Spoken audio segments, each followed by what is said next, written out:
Oh, Hello. hey, How you doing? on All camera. right. That's good. Sorry. Thankfully, there wasn't a hot mic moment there. It Hey, happens. Raz, How you doing? You thank good? you so much for coming stateside. You do live in the UK, right? Yeah, I Just do. Yeah, guessing from that. yeah, dude. Okay. Surreal. I'm very humbled. Thank you very much for inviting me. Yeah, Yeah, it's Thank- great you could join us here. It's awesome. yeah. Absolutely, absolutely. And honestly, like, sorry about earlier. I just had like the wrong button clicked in Discord. Most of the time, we're doing Slack during development, so I'm not as familiar with Discord voice communication. And yeah, I had everybody muted. Sorry about that. Technical stuff. It happens, right? What you gonna do? It's just is what it is. So, I would love to do a deeper dive with you later. There's like some behind the scenes stuff that I want to roll later on to show you. Like they're technically like clips from the show's development. Right, cool. Like basically some previs stuff that I think you'll find interesting. So that'll be a Right. little later on. But at the present time, just to fill some airspace, man, what do you want to ask us? Anything on your Well, we're mind, there. game or show? If it's not confidential, we will try to tell you. Good grief. Like, I had a whole series of questions all prepared and that, like just kind of dialing it right back. Wow. I mean, obviously I've got a bunch of like community hardball questions as well. You know, it's just like looking at well, first off, really taking us, right back to you guys, because you guys go way back, right before ARK. I didn't realize this. Kind of tried to do a bit of research on the pair of you and realize, like Jesse, you was doing graphics for a radio station way back, and Jeremy, like you came from like Monster Madness games and that, and how you kind of brought everything you'd learnt through to decide to get together and make this game. But I'd love to know, like, where did it all come from? Where, like, let's go right back there. And you got together, like, mates, I guess, and just decided, like, let's make this game called ARK. And well, Yeah, where did that all begin? I will give you some really fun information here that I don't know how well known this is, but it's nearly 10 years. We're not quite the 10-year mark now, but close enough that whatever. This isn't going to embarrass us too much. So Jesse and I do go way back. We met in college around 2001. Kind of did some just poking around software development in college. Worked on a game engine that got sold to Epic Games. That's it, yeah. Around 2005, I think. And then Jesse went off to California, and I stayed in lame Florida. It's not that lame. Jesse lives there now, so I probably shouldn't say that. But I stayed behind in Central Florida at the University of Florida area. I went to UF, but then I didn't. I dropped out my senior year. That's great. Now I've said that on stream. To work on video games, way better anyway. But I went and made Monster didn't Madness. finish my degree until 2010. So. Hey, at least you eventually did, unlike me. Yeah. But I went and made Monster Madness, which was a console game. That was a big accomplishment. Got it out with Unreal 3 for Xbox, PlayStation, Xbox 360, PlayStation 3, and PC. And that was really fun. It was a learning experience, kind of top-down shooter like Smash TV style, co-op, 4-player. My love for co-op is very much a running theme. It's why we still, to this day, like have split screen in ARK that nobody uses. Well, that's it, right? That was co-op versus a multitude of monsters, yeah. And and I think that's like couch co-op is really, it's a lost art. Oh, no, it's not really lost art. There's amazing couch co-op games. I know I said split screen co-op specifically. Split screen is what's come, and that's a thing. So we still have split screen even in ASA through today. But basically, kind of our careers, we're always kind of kept in contact, but our careers dovetailed again a few different times. After Monster Madness, we actually tried making this, we call it the Space Nazi game, or at least that's what I call it. It was basically like it was called Reich, and it was a hypothetical of what if the Nazis won World War II and took over the whole planet. Of course, that is also the plot to the Wolfenstein games, but the new Wolfenstein games. This came out, well, never came out actually, but this was way before that. It was very innovative at the time. we gave up, and the company gave up, and essentially Jesse went, I think, after that to work for Microsoft, maybe. Yeah, Sony, onto the Sony HoloLens, first. right? Jesse played the field. I actually Right. went to work on DC Universe Online for a little Yeah. while. Yeah. Yeah, so I was Which is working on very all credible. their. Like that was a great game. It was a wonderful game. Yeah, it's It really was fun to work in. Again, staying in Unreal, but it was a totally different customized version of it. A lot of console stuff with PlayStation, and it's a massively multiplayer world. So very large world, but again, it's different than ARK in the sense that a lot of that stuff is a certain brand we were kind of beholden to, and also the technology is very different. Like a lot of static lighting environments and hopping in and out of quests and stuff like that. But it's still quite interesting to work on a very large team. For pretty much first party Sony on that product. And Oh, absolutely right. yeah, a couple years of that, and I did end up going to Microsoft. Worked on HoloLens for a little That's while, it. which was a Yeah. top secret project. My Yeah. wife didn't even know what I was working on the whole time I was Really? there, and Couldn't even she tell she your own still wife. didn't. Yeah, it was Wow. like government basically, but uh, she still didn't know what I was working on until after we had started ARK, and then Microsoft announced HoloLens because I had already left at that point, and I was like, "Oh, honey, that's what I was working on." That's why I was asking you all those strange questions about, if you were cooking and stuff was just popping up in front of you, what kind of things would you like to see in your page? But that's it. So like you're there, right? You're in that stage together, and one of you's gone to the other. Dude, I've got this awesome idea for this awesome game. What do you think? Like, There's a slightly deeper story there, which I'm going to get to actually, Ras, which is while Jesse was doing that, I had built another indie game from scratch called Dungeon Defenders, which was actually quite successful. It was one of the early Steam games, and also Unreal 3, the first one at least. And so I built that. It was very, very small team at the time, and it actually made some money. And for the sequel, it was a mess, and was very unhappy. I'll tell you, the fact is, if you sell to a venture capital company, bad idea. They suck. Right. So we sold the Dungeon Defenders company to a venture capital company, and they wanted us to make a MOBA. They wanted to turn it into like World of Warcraft meets League of Legends. It was a silly little indie game. How are you gonna turn a tower defense role-playing 4-player game that's like $10 into World of Warcraft meets League of Legends? It's crazy. So was very unhappy with that, and it did not end well. I was looking to leave, and this is the funny story. Anybody remember a game called The Stomping Land? Maybe somebody out there knows The Stomping Land. Raz, you familiar with that game name at all? Way over my head.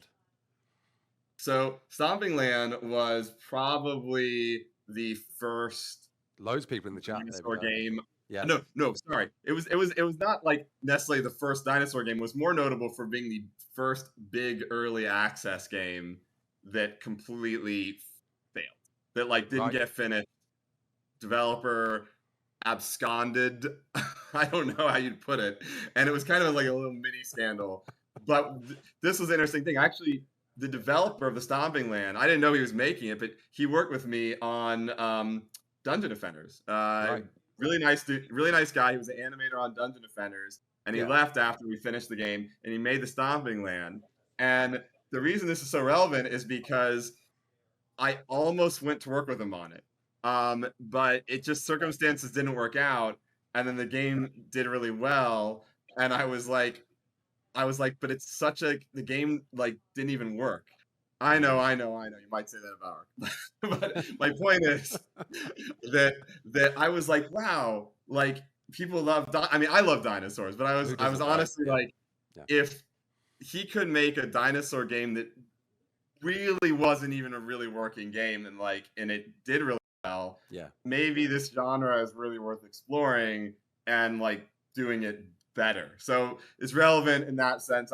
I almost went to work on the Stomping Land, but then I did not. But afterwards, I was like, let's try to do a dinosaur game, but actually like really do a real game, not just like kind of some early access thing that never gets finished. But that wasn't enough. The key was, just to go over the thought process here, was like, what what do you really want to do in a dinosaur game? Well, I mean, obviously you want to survive. I mean, in a survival dinosaur game, you want to survive, but it can't just be about that, or you're not going to really have like any power fantasy. Like I felt like, how can we make it more of a power fantasy than just like pure survival? Yeah. And the idea was, well, if you could tame them and ride them, then it would be very empowering. And so Yeah. that was like the shift in thinking of, okay, then if it's not just about surviving, but also about taming and riding, how do we build a whole kind of game flow based around those mechanics, and gradually like working your way up to taming and riding bigger and more powerful creatures, to the most powerful creatures that we could come up with, or that history has presented as possibilities. So right around that time, when decided, okay, I have to make a dinosaur game but do it better. I am more of a paper designer and programmer, and Yeah. Jesse is more of a visual thinker. So I That's was it. like, Yeah. Jesse's I the art called guy. Jesse up and I'm like, hey, like, do you want to make a dinosaur game? Yeah. And like, we combine our talents, we could probably pull this off and make it pretty good. And he moved back to Florida to do it. And Wicked. then liked Florida so much, he ended up moving back to Florida. I think that was a Right. temporary move back to Florida. We all were working out of like a bedroom, literally, Yeah. in Yeah. Florida That's where it for all about starts. Yeah. for about 8 months, I think, out of the house I had there, out of a spare room. And like the neighbors were kind of pissed off because they kind of knew that we were like running a business out of a house, which I Yeah. probably like violated some zoning rule. Yeah. So they were Sounds a actually lot like yelling at, some other companies that started maybe in garages in That's it, Silicon yeah. Valley right? or something, you know? Yeah. Many of them. Yeah. So they were yelling at everybody like when they would pull up in the Yeah. driveway, and I think we eventually just told them that we were an esports team. Like we said, it wasn't a business. We were like just Practicing. Yeah. practicing for esports. We weren't making any money or anything. So I That's got him great. off our case for a few more Well, it was months. And true. We weren't making any money. Yeah. very true. Hadn't launched the game yet. But yeah, the rest was history then after that then, really, wasn't it? Well, You I created think to something. Jeremy's point too, Yeah.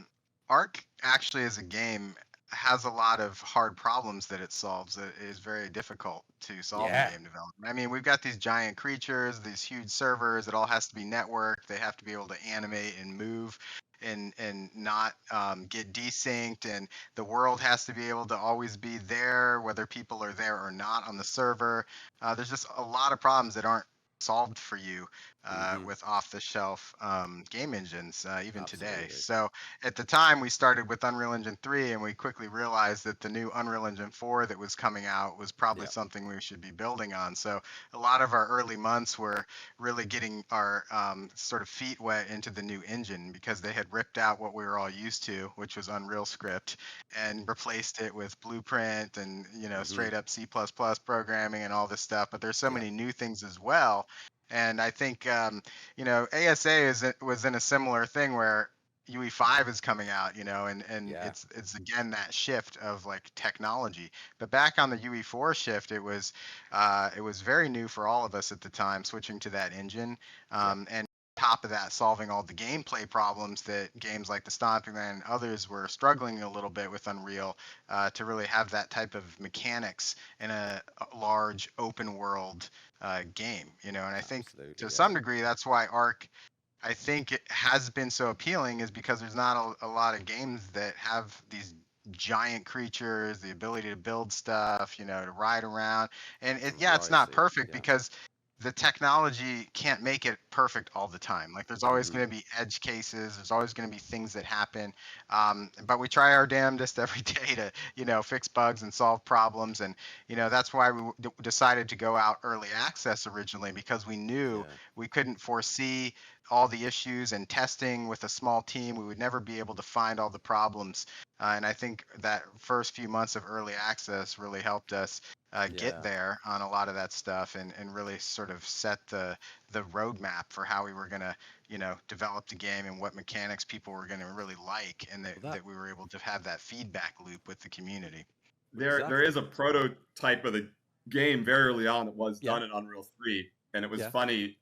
The very first like kind of lightning bolt moment was actually in Unreal 3, where I think we even had like the structure building prototyped in Unreal 3 and the dinos Multiple and creatures and stuff right. and And so weapons. we did some online tests, and it was very fun riding around as raptors. And I fought them bet. really. I fought Jesse really hard on whether to shift to Unreal 4 or not. I know it Right. sounds like silly now, Yeah. why wouldn't you? But you have to remember, we started developing this game, to be quite blunt about it, in later October 2014, and it came Yeah. out in June 2015. I mean that Yeah. I mean, Unreal ramp 4 was basically experimental at that point. and I don't think and any I games think had even launched with it yet. I swear we only made that shift to Unreal 4 like October 31st. I remember it was right around Halloween of 2014. I think I went to a movie. It might have been the Riddick movie where it's like kind of reminded me of ARK and he's surviving on the planet or something. Yeah. But I went to some Yeah, movie and I absolutely. like Yeah. texted you. I'm like, all right,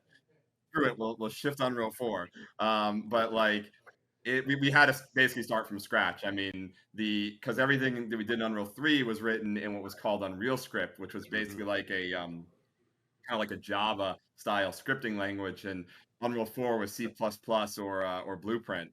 And so we there's really, other than some basic networking principles, there wasn't a lot of commonality between how you kind of design your game in Unreal 4 for some. I mean, to be quite blunt about it, Unreal 5 from a functional gameplay standpoint is much more similar to Unreal 4 than Unreal 4 was to Unreal 3. You know what I mean, Right. Jesse? Yeah. Like graphically, Unreal 5 is very different than Unreal 4, but Okay. its data structures and its world structures are much more similar to Unreal 4 than Unreal 4 was to Unreal 3. And that was a big challenge to kind of learn a new game engine in effect and Exactly. build Yeah. that prototype for June of 2015 release, which is probably why it was pretty rough on June 2nd, 2015. Yeah. Yeah. Yeah. That's true. That segues nicely to you going through these variety of Unreal engines and making the bold decision to be one of the first out the door running and showcasing UE5, right? With ASA. And have you found that since its inception and developing for that to every iteration that to where we are now, and obviously looking ahead at point 4, how much more comfortable are you since starting using 5 with ASA? Definitely more comfortable. I think the Yeah. challenge with 5 is the things that Epic does, or where their focus is not always a like unalloyed good. They'll do certain things that are really cool, but there's no magic. There's always a downside. It's either memory or loses compatibility with certain legacy things. And so it's difficult to just kind of take every last change Epic has does. But with the 5.4 upgrade that's getting very close now, we're able to kind of make use of a lot of the more recent things that Epic has put into Unreal 5. Yeah. But essentially, our ability to cherry pick, I would say, is limited. In other words, like take a specific feature that Epic has, because there's usually a spider web of kind of dependencies elsewhere in the engine. So we basically have to do a full engine upgrade, and that inevitably introduces new technical issues or bugs. So then we have to go through, and basically our wonderful technical director Alex and Raymond, our live ops director, they basically have to go through with the engineering team and essentially squash a whole host of new bugs on top of all the existing bugs that we have. So it's difficult sometimes to like keep up to date with the latest and greatest that Epic has. I will say that our proficiency with the engine is getting better and better. The thing is, when we're dealing with upgrading legacy media, we cannot fully show that. So like when it comes to say porting an old map, Yeah. we're not able to really use the tech in quite the way we want, or quite the optimal way I would say that it is intended or designed to be used.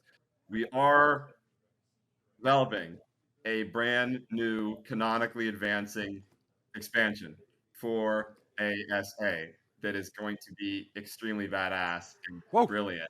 And This is that will be able to use the technology much more thoroughly than a wow. lot of the kind of the upgrade path, essentially. Very different when we're There building something is. from scratch versus when we're upgrading something.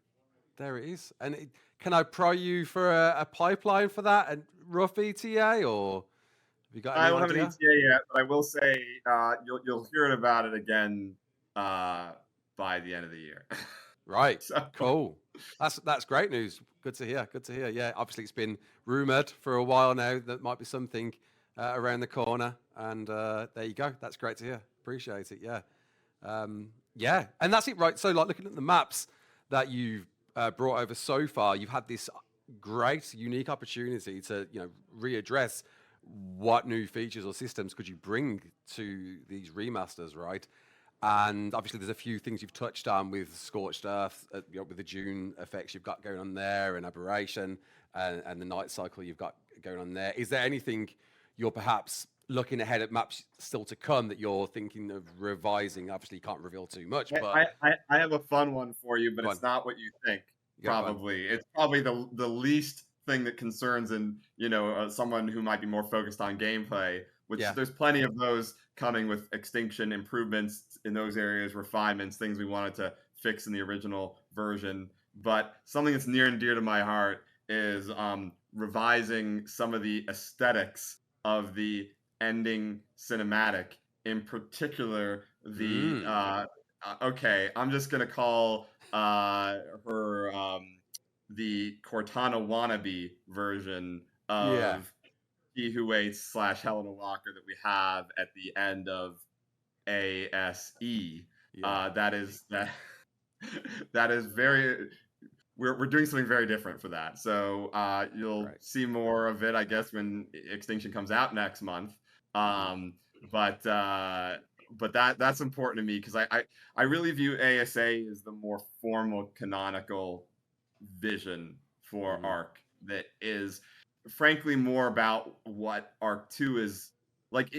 Imagine how awkward it would be to go from ASE to ARK 2 visually. You know what I mean? Like the characters in ASE look cartoonish. So like everything that we're due for ASA is kind of thinking about, well, if we want to reuse these characters or see these characters appear in ARK 2 in some way, shape, or form, how should they actually look that is on par with what you would expect in that game as well? And Yeah. so it's important for us to address that in the ending of Extinction as well.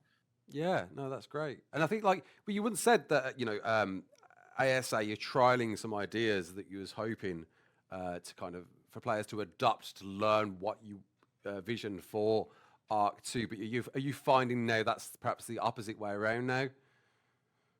Well, we're certainly learning things that are getting us better at things we intend to do in ARC 2. Yeah. Some of those are related to our mastery of character-based systems. You'll see more of that in the ending to Extinction. We wanted to get better at rendering more photorealistic characters and having them interact better. It's just important to us for storytelling purposes. There are other technical things that we're learning more about, such as how to use skeletal control rigs much more effectively and do more with that. I mean, that Jesse could speak much more to that than me. But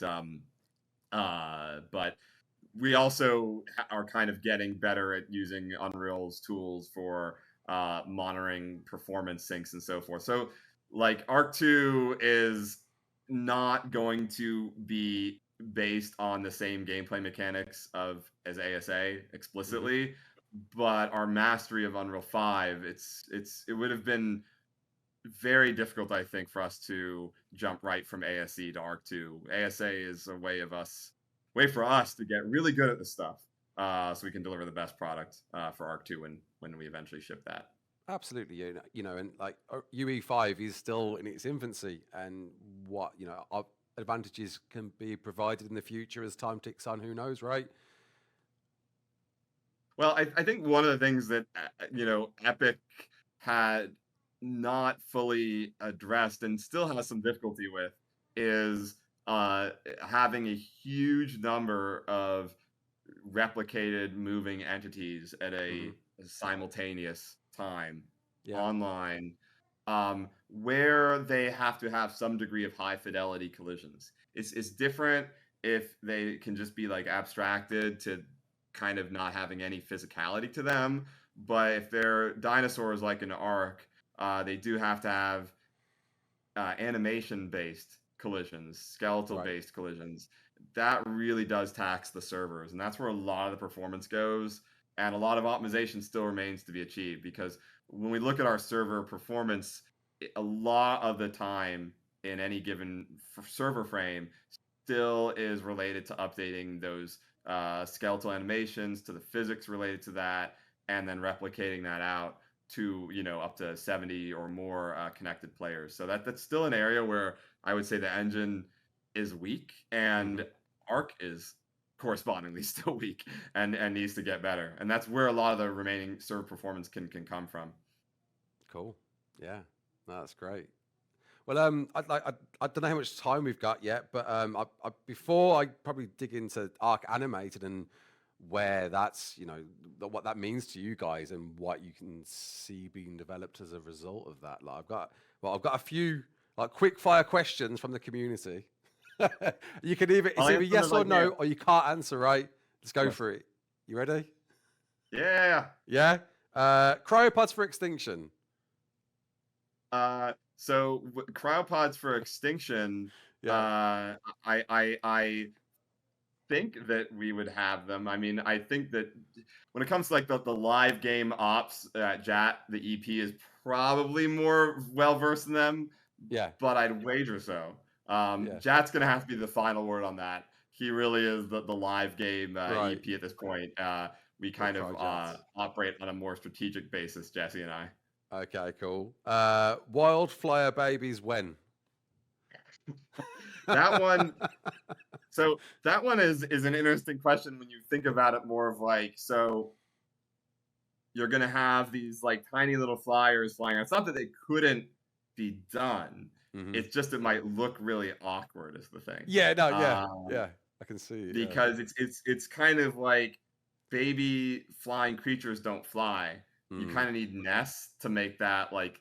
I mean, not that ARK has ever been about realism in that sense, but like really like like it's a very anybody knows that like most flying creatures, if not all of them, they would not fly up to like some juvenile point in their maturation, and so it's like we'd have to have them grounded, but then you always really think, well, they should be in nests really to make that at all visually compelling.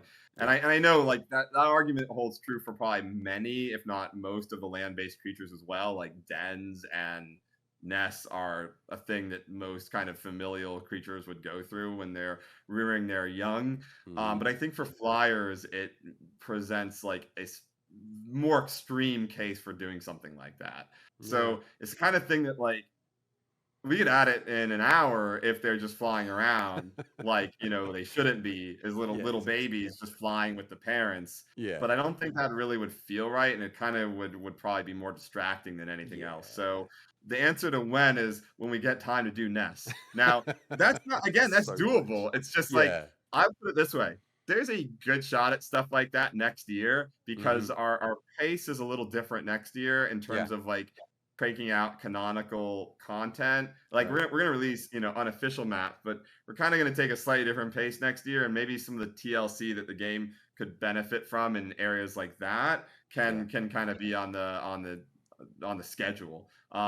This year, I'm gonna be blunt. Our overriding goal right now is to make sure you get Extinction before the end of the year. So and of course BTT3. So the when answer is, if it's gonna happen, it's gonna be next year. Flyer babies, that is. Cool. All right then. Yeah, it's very clear. Like you could see, like there was definitely a rush to get Extinction out, and can't wait to see exactly what we're getting when that arrives with Bob's Tall Tales, and what extra sort of features that's going to offer to Extinction when it does.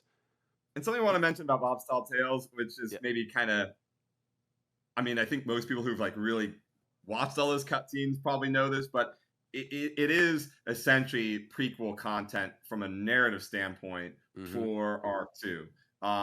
The Bob Mika stuff that takes place, that's set during the time of ARK 2, and it's explicitly related to some of the key plot points that are developed for ARK 2. So I know not everybody, maybe not even most people, are like heavily into that aspect of the lore or the lore at all, But if you are, or you care about, what the kind of narrative structure for Arc 2 is, Bob's Tall Tales is part of that. And Yeah. actually, especially Part 3 will give you much clearer indication as to what some of the narrative lore points are for the plot, at least, of Arc 2. Yeah. And there's actually probably a little bit more than that as well coming at the end of Extinction. So Cool. hopefully that makes it in. Well, We're that's it. still And it's working not. on some surprises there. Look forward to it. And but it's not just narratively changing. It's it's gameplay changing and systems changing for each of them, which you've historically done with each map, right? You brought out the island with the mechanics that it had, and decided we're not just going to repeat that with each map, and we're going to introduce a whole brand new take with each one, and just experiment with new ways. And you've done that with each and every map, and it's interesting to see that journey you've gone through each, and I wondered why that was your decision instead of repeating what we know, and where you're You hoping mean like it's taking you. especially for like Bob's Tall Tales in particular? No, with the maps in general, but I think you've kind of added that value with Bob's Tall Tales, but you've done that with every map that you've dropped throughout, right? It's not just being the same gameplay mechanics, and you've introduced new systems and direction. They're pretty similar. The Yeah. maps have gotten some nips and tucks, but largely, it's more, I would say, trying to address things that we didn't really like the first time around and Yeah. didn't want to change it's very difficult to change things in ASE, especially towards the end of the game's life cycle, because there was like such a meta that had kind of been established that any real changes to that would have had knock-on effects throughout the rest of the content. Yeah. Also would have resulted in people going, I play this thing for so many years and it needs to function this way, and you change it and now my stuff doesn't work anymore. So it just became very difficult to say, well, we really don't like this, so let's modify. We did that early on in ASE's life cycle, obviously, and took a fair bit of heat whenever we did. So sometimes with ASA it's easier to now say, well, this meta thing was bad in ASE from our standpoint, so let's try and correct it beforehand this time so we don't run into the exact same situation. That tends to be a little more esoteric. It involves, bug fixes, but also balance changes and some weird kind of functional changes here and there. Overall, I would say this is more of a cleaner vision for what we wanted to achieve the first time around. Yeah. And especially from a visual and art direction as well, right, Jesse? That every one is a completely new spin on visually. It's definitely. I mean, it's not as obvious if you are just looking at ASA, but if you were to go back and compare, it's very obvious, and it's a much more forward-looking kind of vision for that world, and I think connects to Arc 2 much better as a result. It would be, again, feel like they take place in two different realities if there wasn't this kind of more modern conception of the world of Arc through ASA. And that'll be further, kind of developed as we keep making these maps. These maps keep coming in. So who's the HR Geiger fan? Jesse can probably answer that one, but I'm pretty sure it's Jesus, maybe. There's some great influences there, and I mean, we like to take inspiration from a lot of different things. I think right? it's like when stuff's somewhat recognizable too in some way, like you're like, oh, I get where they got that idea from. It's kind of fun, I think, for people to know where some of the inspiration comes from. But at the same time, we definitely put our own twist on things. So if you ever see anything that looks like it came from some famous person or inspiration, you're probably right. Somebody had some inspiration from that when they were thinking about that thing. But I think to Jeremy's point about updating the content, it's very interesting to go back to those original sort of creations and look at them with a new set of eyes. And there's been some stuff where we've changed a little bit more than other things, either because we just wanted to give it a fresher look, or some of it's actually been technology changes. I mean, one great example is we removed all alpha mapping from the game because UE5's rendering techniques don't like transparency on foliage. So pretty much anytime you see any tree in ASA that had alpha textures before, it's been totally reauthored. And that's a huge effort to do that. And it's not just because we wanted them to look better, we do, but we also had a pipeline need that everything needs to be totally created from the ground up to correspond to these new technical specifications because it needs to perform as good as possible. If we left those trees with alpha textures, the performance would be totally terrible, untenable for these large maps especially. So the team gets a lot of good fun out of re-envisioning a lot of that stuff. Sometimes it's just because we really need to, but sometimes it's like throwing in a little bit of new inspiration and how to sort of massage stuff to this new sort of look that we're going for. Yeah, absolutely, and really look forward to seeing, in a new environment, new scene, whatever that may be. Look forward to seeing how you'll apply that to what that may be. But obviously, you've got the ARK, the animated series, branching out the franchise now. What does that mean to you that you've managed to take, the plot and story and put it into a full blown animation, and where do you see that Well, taking? as many people pointed out, it's more an adaptation than a direct transliteration of the original game story or the Explorer notes. But we definitely try to like say what is the spirit of these characters, and how do we kind of make it work in an episodic dramatic format and kind of get to an endpoint that we feel is very satisfying. I mean, on a very broad basis, the story of ASE is Helena Walker and other people doing all these things that then sets things up for the player to go through and kind of finish the narrative.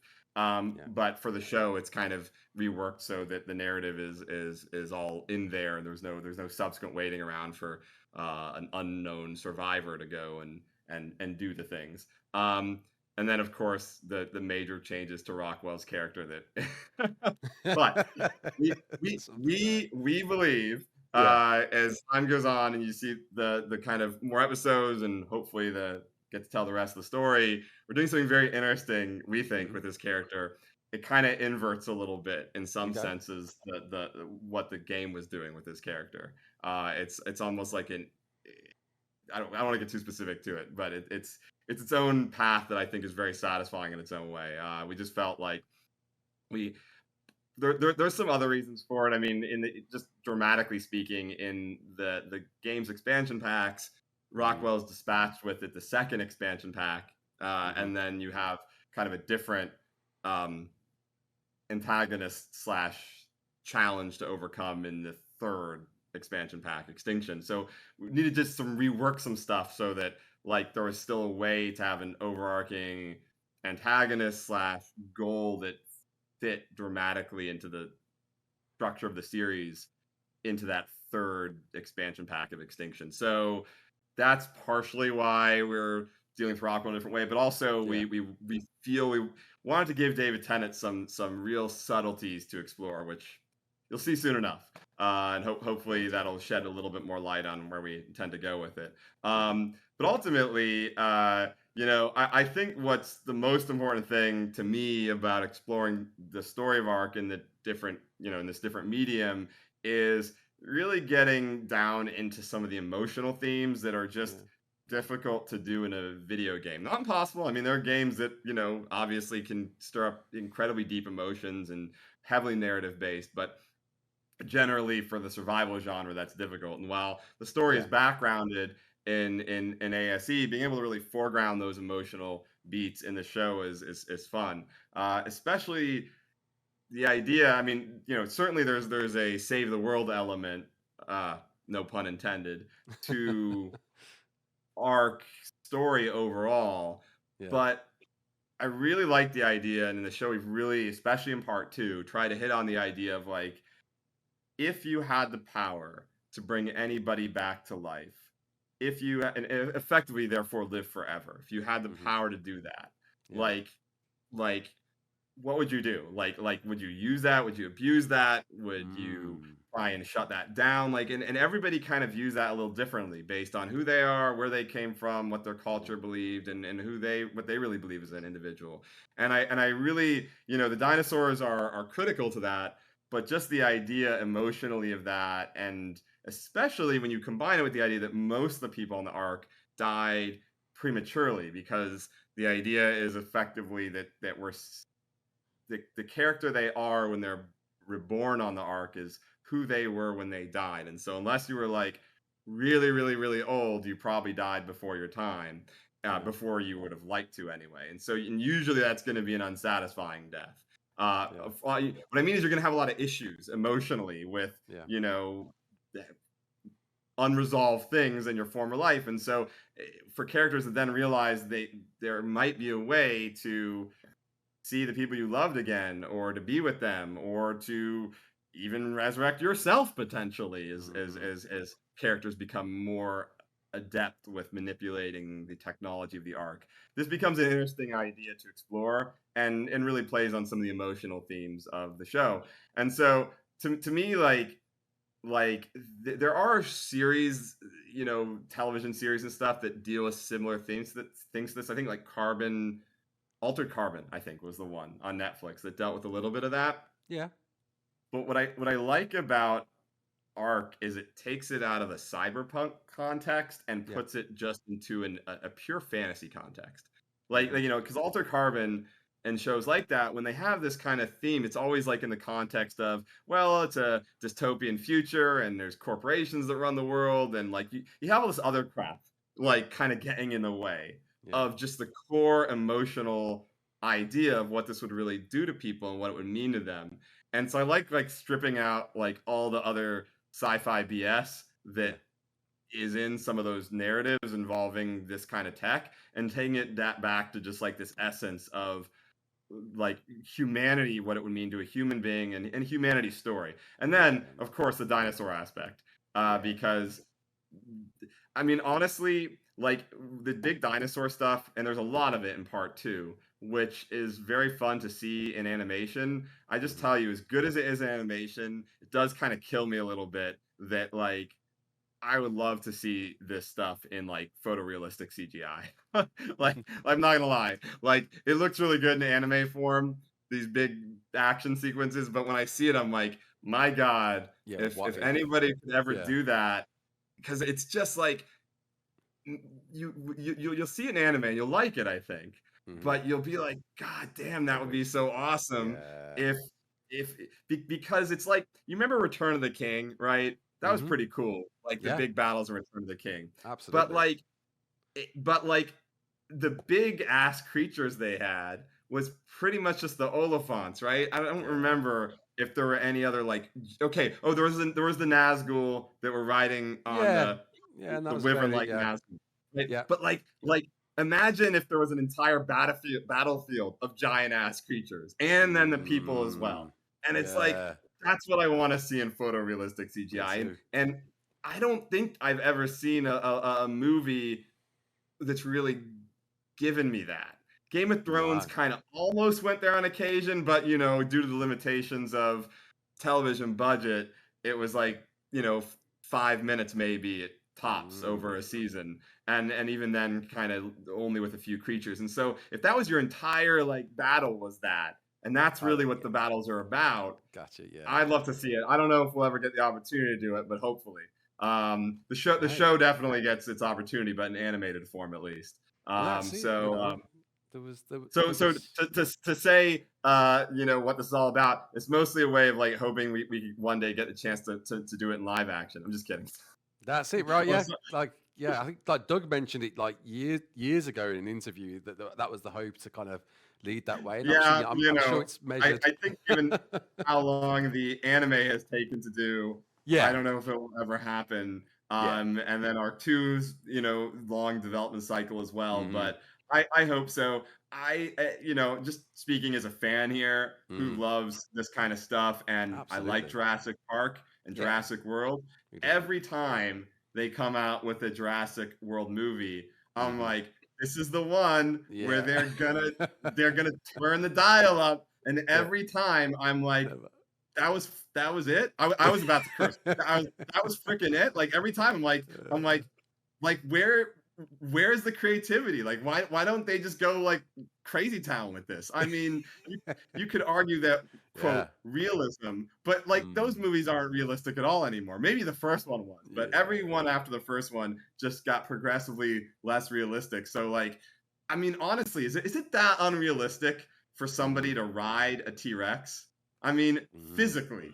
You might Yeah. say, well, psychologically, that T-Rex is just gonna throw you off Take your and face off. consume you. Yeah. But I wasn't it the second Jurassic World movie even implied they could control them with some kind of brain chip and a laser pointer or something. Yeah, So something. Yeah, uh, well, so you had Alan, right, the raptor in the flipping in the plane. yeah. Talking. So Alan in the third one, that Yeah. stupid scene. But my point is, like, they've already Yeah. jumped the shark as much as they want. And by the way, Yeah. I'm not like I don't want them to do it, because if they do it, then Then obviously that's like your thunder. it's Yeah. kind of like the thing that we're doing a little more uniquely. Yeah. But I do think like Jesus Christ, somebody make Do it. Yeah.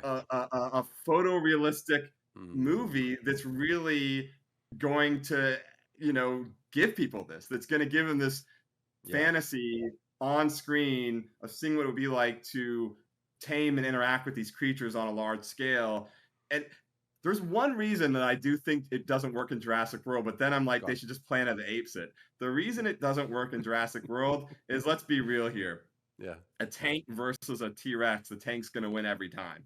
The I T-Rex shouldn't isn't think. even gonna get close. You Yeah. know what I mean? Yeah. Like in a modern military context, any weapon, even a machine gun, is gonna just decimate these organic creatures, Yeah. unless they're armored to all hell, but then they can't move. So it doesn't really work in a modern military context, Mm. though it does work in a ancient military context. Mm-hmm. Like that's the fun thing with Nerva in the show. It's Yeah. like the world he knows. I mean, the elephants that Mm. a person in his time would have possibly been up against, that I think some of the Persian and maybe Indian armies Yeah. had at the time. I mean, they had Alexander the Great was up against elephants, and they Mm. terrified Yeah. his troops. Yeah. Like they were like the tanks of their time. Now, the thing about the elephants was those armies didn't have very many of them. Like they were hard to get Yeah. and hard to train. But like if you could get a lot of them, and if you could tame them and train them on a large scale, which is something the show deals with in the later episodes, Mm-hmm. then like, yeah, that would be your equivalent of tanks. And, let alone aircraft if you've got these, flyers. And look, Yeah. I don't know. I've often asked myself the question, Raz, could a person actually ride on a Quetzalcoatlus? Like, is that like physically, could a Quetzal in the real world create enough lift force for a Gonna struggle. person? Yeah. Like I feel like the answer is yes if you are not a large person. Yeah. That's it. Yeah. There's the balance. Like I feel like if you're maybe like under 150, very possibly. But my point is, if that was the case, then you have aircraft as well, or Right, or at yeah. least paratroopers. So Mm. so my overall view on this is with giraffe, and I'm sorry, I'm getting on a tangent, but hey, man, I'm a I'm super enjoying it. dinosaur geek, so Yeah. like this is the that I love thinking about, Yeah. is that Jurassic World would have to go post-apocalyptic Mm. to make this work, Yeah. because in a modern military context, it'd be like, yeah, your entire dinosaur army is taken out by one dude with a mounted machine gun, basically. And they could do that if they went the route of like Planet of the Apes, but they would have to like have a virus that wipes out all nation states essentially. Yeah. And even then it's not really believable though, because you would still have all this military hardware hanging around, and by Yeah. the way, I like those Planet of the Apes movies, but that is stupid in them too, because even if you have a virus that wipes out like 90% of humanity, there's still all these guns and tanks and things around that they can use to murder the apes on a massive scale. Like the third one kind of addressed that a little bit, Yeah. the one I think with Woody Harrelson in it, Yeah. but like not in a fully believable way. I'm just like, come on,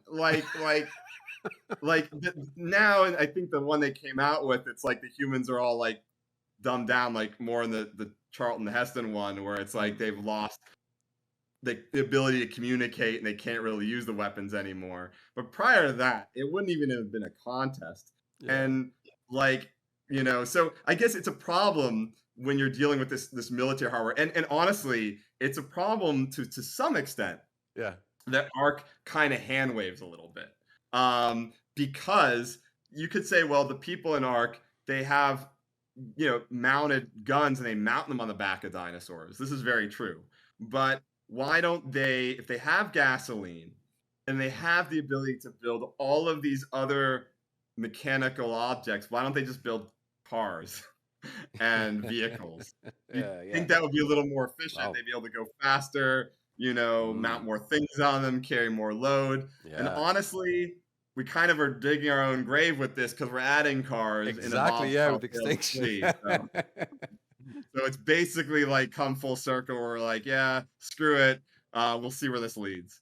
I mean, in a video game context, I don't think it's that bad because essentially you're just dealing with stat balancing and meta concepts of like, well, if you add this thing, then what's the downside to it? Okay, it uses a resource quickly that is more valuable than just something which doesn't use gasoline, or it can't carry as much weight, or it's not as good at handling and it can't cover all this terrain. Like in a video game context, I think it's really acceptable. In a cinematic context, though, it's like a facepalm. Like you just can't believe it anymore. So I don't think it's really as much of an issue even for the animated series because it's largely sticking to the kind of items and things that you see in the game. So I don't think it really has much of a problem there. But like in live action, it's a big problem if you put it in a real world context. Though I will tell you, if we ever got to do anything in live action with ARK, it absolutely would and should be in the context of the world of ARK 2, which is explicitly a primitive world where nobody has anything like that. They don't even have guns. And there's a narrative reason for that relates to Vin Diesel's character Santiago. So in that context, we kind of solve it by saying, well, nobody knows how to make except for one guy. So anyway, it's that kind of and honestly, that's really what we want to see. Nobody wants to see a T-Rex army going up against an army of tanks. No. Because it would be stupid. And even if you made the T-Rex win, you wouldn't believe it. You would be like, well, that's just the screenwriters deciding the T-Rex should win because that's funny. But it doesn't have anything that like makes you think, well, that'd be cool or awesome because it's not believable anymore. I mean, hell, I think I saw Sarah Palin ride a T-Rex in that like Nazi parody movie or something like that about the Nazis on the moon. So, like if you want to just make a joke out of it, it's been done, right? Why not? Right. Yeah. No, but you're right. Like, I think, it does dial back to that primitive level always. And people still yearn for that. So that's always got to be a challenge for you guys, on introducing new technologies and like just fundamentally, it is why ARK 2 is designed the way it is. It is it has to be a reset. It has to be taking it back down to primitive only survival and making you feel kind of more on the level with these creatures and not above them or beyond them. I will tell you, biggest issue that the biggest issue is getting that game done. The second biggest issue is in the long term of that game, how do you avoid the inevitable temptation to power creep the shit out of it?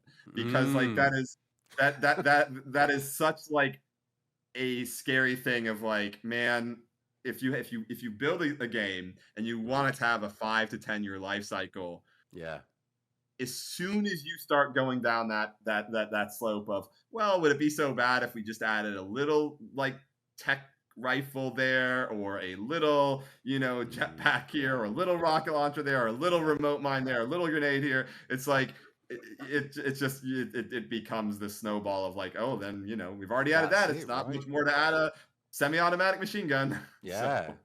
Well, that's it. I was surprised when you brought Ascended out and you had this opportunity, right, with the island that I kind of half expected tech to be off the tables, at launch and maybe to be brought in a bit later on for the reasons you We just said, we we felt that with ASA, the best thing to do was to stick to more or less the original release kind of flow of where things got added, for better or worse. I know we've not strictly done that in every case. Yeah. There are exceptions, some exceptions for things that, honestly, like people who play the game every day on the development team. I do not, but there are people on the team who play it every day. We're like, no, if you don't have this at launch, the game's going to be unplayable because it was such an impact to the meta over the lifespan of ASE. So you have to put it in there earlier. So there are exceptions to it, but generally felt like we wanted this to be more of a cleaned up vision for the game rather than a totally rethought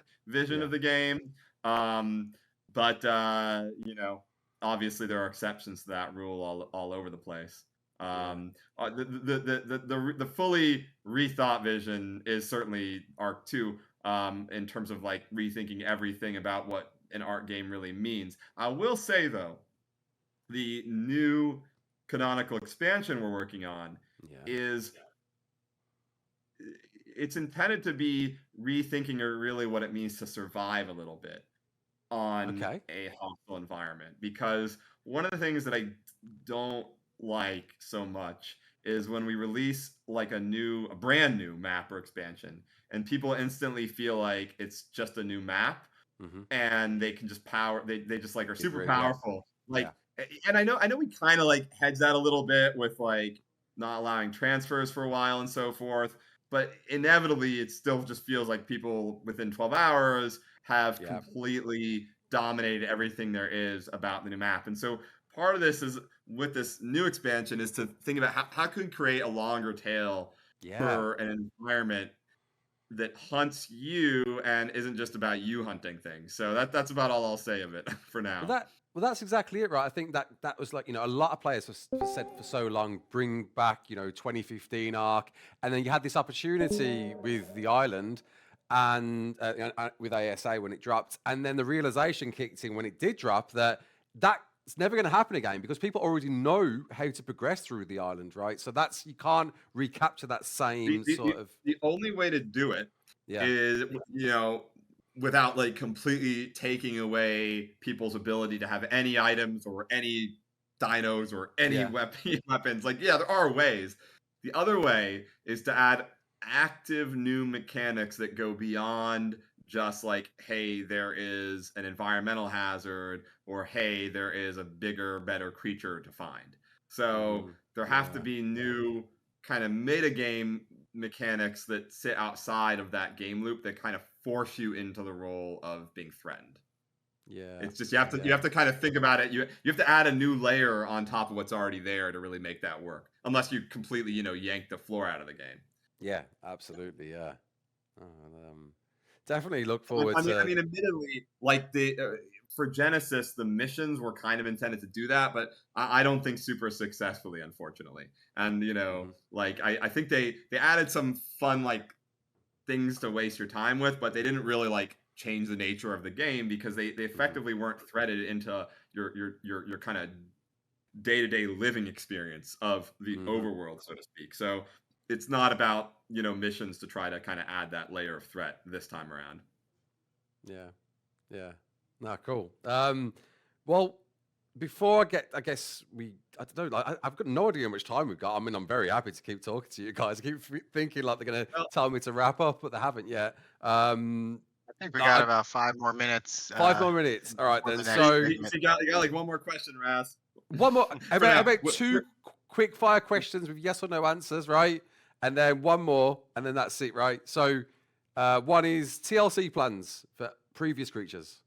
Yeah, so I think next year we should be able to get through some serious TLC because we're not going to be under the gun quite as much for getting something out in this compressed time frame.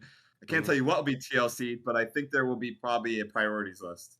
And maybe that'll be Flyer Babies. I'll be honest, I like TLC that is more systemic in nature as opposed to singular. So Yeah. like I would probably tend to prioritize something like Flyer Babies over something like Yeah. let's make the bear look a lot better. Yeah. That said, I wouldn't say there will be no singular dino creature TLC either. There might be, there probably would be, because there are some that just suck and are really either bad looking or broken or have no place in the meta anymore. And so it kind of just comes down to a priorities list of identifying the worst offenders and maybe trying to deal with a good number of those over the course of next year. But we do have plans for doing TLC in particular throughout 2025. Cool, great. And I've got to ask, like Sotif. I've got to ask. Sotif. So Sotif is near and dear to my heart. Yeah. But we never were able to like find enough. There's like a twofold issue with this. One is enough players to play it, and enough isn't. The other is enough developers to develop it. Yeah. Like every developer that we have that's very good, Yeah. who could like really do a great job with Sotif. It's like we're like, hey, let's work on. You're so good, you should work on something else that's connected, that's more in the main game. We've heard a lot of theories about like how to like make Sotif more attractive. Most of them are about like having it loop into main game rewards. We dabble with that a little bit in Club ARK though, and you know it's mixed reactions to that obviously. My theory about Sotif, because I love Sotif, it's my favorite version of ARK to play personally because I don't have to spend like 100 hours to get a really fun creature. I can play it for 20 minutes and get my T-Rex or Giga fix and then kind of move on. I'm bad at it, but I can certainly tame some of the big creatures and at least get a kill or two. And I'll never win Sotif, but I can certainly like enjoy getting some of that dino action in. That's why I like Sotif. It was more fit my available schedule. It also just looked cool. Like I could enjoy spectating it because I know I would always see like some cool action in a 30-minute watch. That said, if we're gonna resurrect it, it probably would require two things. One, I think it has to be looped in a Club ARK because like 100%. I don't want to introduce another like metagame layer. So like because like it would have to be about earning rewards, like no question about it. So like if it was kind of like an activity you could do in Club ARK, you could initiate what would the equivalent maybe exactly of a Sotif match. That and the rewards were all kind of related back to spending them in Club ARK, then I think that would make more sense. It would give it a little bit more utility to that overall metagame layer or outside of main game layer. That's only half the problem though. So like if we solve that problem of like, okay, it's looped into Club ARK and that's where the reward system flows through and that's how you kind of get into it instead of having to go to another server browser, that's great. But the second issue is still have to have a dev, at least a couple devs to work on it. And all of our good ones were like, you should make main game stuff. You should help us finish more of these maps and get more content ported over and so on and so forth. And so if we're going to do it, we may have to look at the talented modding community and be like, hey, talented modder who wants to help us make Sotif, we'll pay them. That's not the issue. It's just more of like, who among the modding community may be up for that, really wants to do that, create like it's not just, by the way, do what we say. It's like literally creatively spearhead this mode of the game going forward. The issue though, and let's just say hypothetically we did join forces with some talented modder or small group of modders to do it, then we have to resist the temptation to be like, you modders, you're so great, now we should have you work on the main game. Because that's happened before. That's like literally exactly what happened before. We're like, oh man, you're awesome. Please work on the main game with us now. So it would have to really be, let's just literally let them roll with Soda for, the years, next several years without interference or interruption. Honestly, I'd like to do that. And I really enjoyed watching you play Soda. I know you were enjoying it along with some of the other streamers. And I will definitely talk to Jat, especially our EP, about whether we think we can spin that back up over 2025. I think especially if it's looped in a Club ARK and the team doesn't feel like it's another kind of like another like separate parallel pillar of the game. Because again, I do recognize that like one of the reasons people who maybe aren't super into PvP type arena stuff would play a mode like that is to earn rewards that they can then use to get some degree of advancement in the main game. maybe it's a lot of cosmetics, but also maybe some like basic, some of the basic currency as well. It doesn't Yeah. have to be like it, so if it's that, I think there'll be more support for internally. Okay. Then we have to solve the question of who's going to work on it, and I can tell you that probably it's not that nobody internally wants to work on it. It's that if they do, it will just delay things that we don't want to get delayed. So we'll see about our get it. Yeah, find some help absolutely. there. And that's So a great hopefully, segue into final thoughts. Really, that but by the way, on the subject of Soda, watch for the rest of the anime series clips before you let Survival the Fittest Soda completely leave your brain. There's some fun things to come in that sense. Notice. Yeah. Hey, Cool. we gotta wrap this up because we have another interview in a couple minutes with the Extra Life team. Cool. So what was your last question, Ras? Just so I can think about it. Yeah. Sorry. Did you have a last question? Just an interesting segue into just congratulating you guys on on what a roaring length of years of success, bringing in so many community members as part of the team, as well as you've gone throughout this road to what it is now, bringing out the animated series, and I look forward to really seeing what the future holds for you guys. Well done for getting this far, Jesse and Jeremy. Thank you, Ras, for the content you made, along with many other streamers. We love watching it. We do. Thank you to the players for your feedback, your comments, your loves, your not loves. It is really helpful. It helps us get better, and we appreciate that you enjoy this game and that you like watching and playing it. So thanks everybody so much. We're gonna do another one of these Ras way later tonight. So if you have any energy, we'll see you again in like 10 hours. We'll see how I am then. Yeah. and I do want to say, like, our team does watch your content, watch a lot of the content creators and what they say about the game when stuff comes out too. And so we really appreciate everybody who's passionate about ARK and all the stuff we do because people love to see everyone's comments when new stuff comes out, and when people have things, feedback, stuff like that. They bring it into the team, and we do talk about it, and I just want you guys to know it's not like you're just like saying stuff into the wind. We are consuming your stuff as much as you're consuming our stuff, I think, and so it's really cool. Wicked, mate. I really appreciate it, guys. Thank you both for this opportunity. Yeah. Catch you later. Take it easy. See you guys. All right. Hello. Well, that was a fun chat. Yeah, that went on longer than we expected. I got lost in the studio. Listen, you put me in a room with Jesse and Jeremy with freedom to ask them questions. So that was the plan. Yeah. So no, appreciate that. That was fun. Yeah, cool.